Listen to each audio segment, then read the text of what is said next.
Knock knock, हम police वाले हैं, दरवाजा खोलिए। यह आवाज सुनकर दरवाजे की दूसरी ओर खड़े आदमी के मन में दो ख्याल आ सकते हैं। पहला ख्याल डर का कि हमने ऐसा क्या कर दिया जो पुलिस हमारे घर आ पहुंची। दूसरा खुशी का। खुशी का क्यों? क्योंकि भाई साहब ने पासपोर्ट के लिए अप्लाई किया था और अब पुलिस वेरिफिकेशन की बारी आ गई है। ये वो कुछ चुनिंदा मौकों में से एक है जब हम बेसब्री से इंतजार करते हैं कि पुलिस हमारे घर पर आकर कब नॉक नॉक करने वाली है। मगर क्या हो जब पुलिस किसी और का पासपोर्ट वेरीफाई करने आपके दरवाजे पर आ पहुंचे और आपको पता चले कि आपके घर के नाम पर फर्जी रेंट अग्रीमेंट बनाकर जाली पासपोर्ट बनाए जा रहे हैं और आपको इसकी भनक तक नहीं है। मामला गंभीर है, काल्पनिक भी नहीं है, क्योंकि ऐसा सही में किया जा रहा है। किस तरह, पूरा मामला आपको बताते हैं। हाल ही में 7 लोगों को पुलिस ने गिरफ्तार किया है, जिसके बाद ये पूरी कहानी सामने आई है।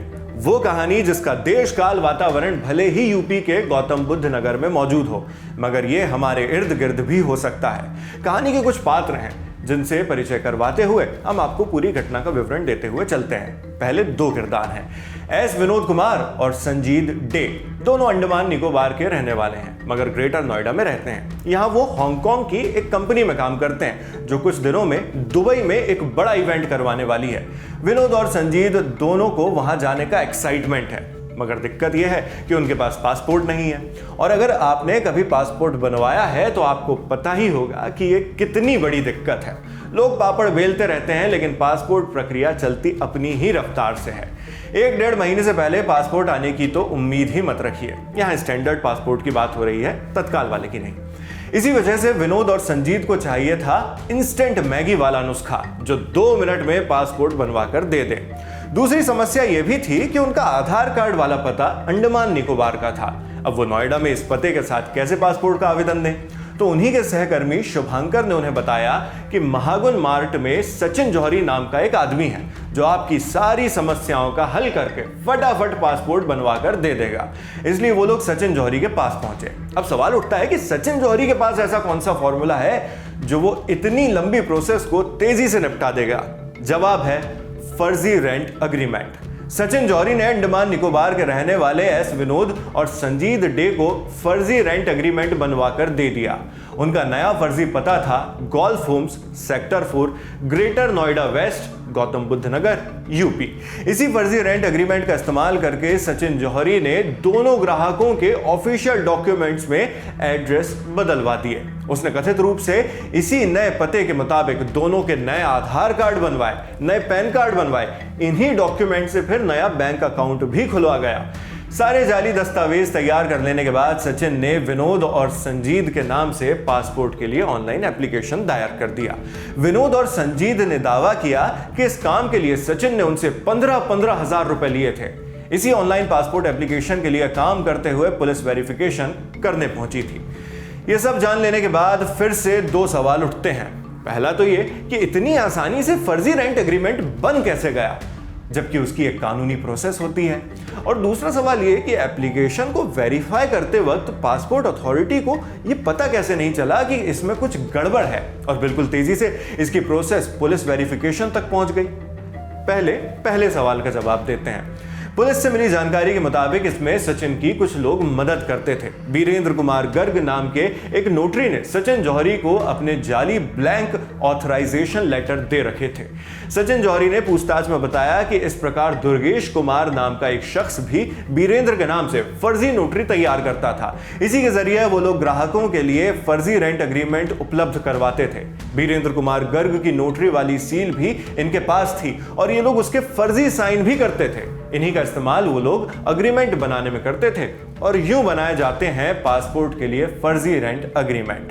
अब आते हैं दूसरे सवाल पर कि पासपोर्ट एप्लीकेशन पर काम करने की प्रक्रिया इतनी तेजी से होती कैसे थी और पासपोर्ट अथॉरिटीज को पता कैसे नहीं चलता था कि कोई काला काम किया जा रहा है। इसमें सचिन एंड कंपनी का साथ देता है संदीप नाम का एक आदमी। संदीप कुमार की पासपोर्ट ऑफिस के स्टाफ के साथ सांठगांठ थी। गाजियाबाद पासपोर्ट ऑफिस वालों से संदीप ने ऐसी सेटिंग जमा रखी थी कि वो नजदीकी तारीख दिलवाना, बिना पुलिस वेरिफिकेशन के पासपोर्ट बनवाना, पासपोर्ट एप्लीकेशन रिजेक्ट ना हो यह सुनिश्चित करवाना, सारी सेवाएं देता था। संदीप इस तरह के कामों के लिए सचिन से 3 से 4 हजार रुपए लेता था, जबकि इसके बदले वो पासपोर्ट ऑफिस वर्कर्स को सिर्फ 1 से 1.5 हजार रुपए तक दिया करता था। वहीं इसी का लगभग 10 गुना 15,000 रुपए सचिन जौहरी अपने ग्राहकों से लेता था, यानी 1 से 1.5 हजार का लगभग 1.5 हजार का 10 गुना 15,000 रुपए।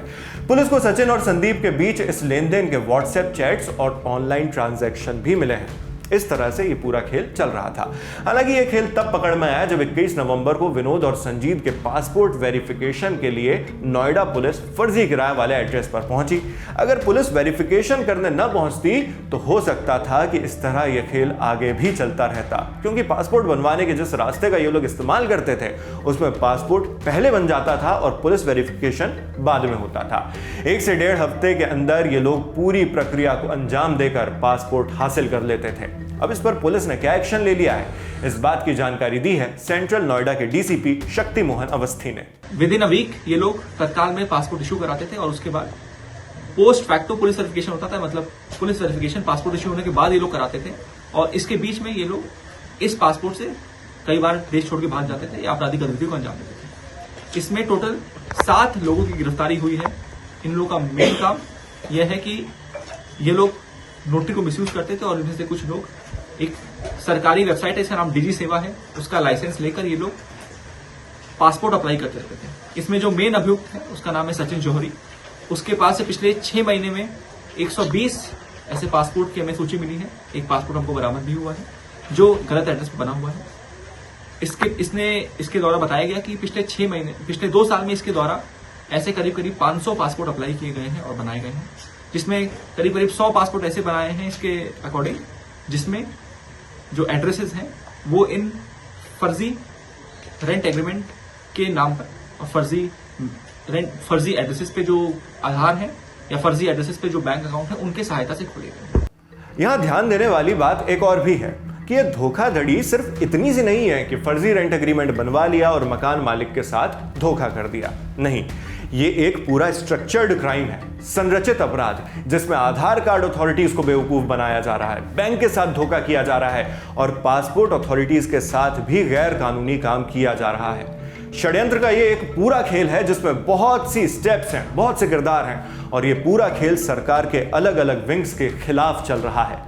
खैर, सचिन जौहरी और उसकी टीम को तो पुलिस ने पकड़ लिया। अब इसमें आगे भी जांच होगी और कोर्ट के आदेश में यह पता चलेगा कि इन आरोपियों का क्या होता है। मगर जरूरी नहीं कि इस तरह के काम करने वाली सिर्फ सचिन की ही इकलौती टीम हो सकता है ऐसे और भी कई जालसाज हमारे आसपास भी मौजूद हों। इसलिए इसे कंट्रोल करने की पहली जिम्मेदारी तो हमारी है कि हम जल्दी पासपोर्ट बनवाने के लालच में आकर इन्हें जाली धंधा करने वालों का पेट न भरें। दूसरा, कंट्रोल करने का मेजर सरकार के हाथ में है। यह मेजर होगा ऐसे मामलों का कंप्लीट हल, क्योंकि समस्या यह है कि पासपोर्ट बनवाने की असल प्रक्रिया बेहद पेचीदा और लंबी है। इसी के चलते लोग इस समस्या का गैर कानूनी सॉल्यूशन बेच रहे हैं। अगर सरकार इसी समस्या का समाधान कर दे, अगर पासपोर्ट बनवाने की प्रक्रिया किसी तरह स्मूथ, आसान और तेज हो जाए तो सचिन जैसे लोगों के पास ऐसे गैर कानूनी धंधा करने का रास्ता ही बंद हो जाएगा। खैर, तब तक आप ऐसे लोगों से सतर्क रहें और कमेंट बॉक्स में लिखकर बताएं कि आपकी इस खबर पर क्या राय है। मेरा नाम है शेख नावेद, कैमरे पर मेरे साथी हैं प्रशांत और जिन साथी ने इस वीडियो को एडिट किया है उनका नाम भी आप डिस्क्रिप्शन बॉक्स में देख सकते हैं। बने रहिए दी लल्लन टॉप के साथ। शुक्रिया।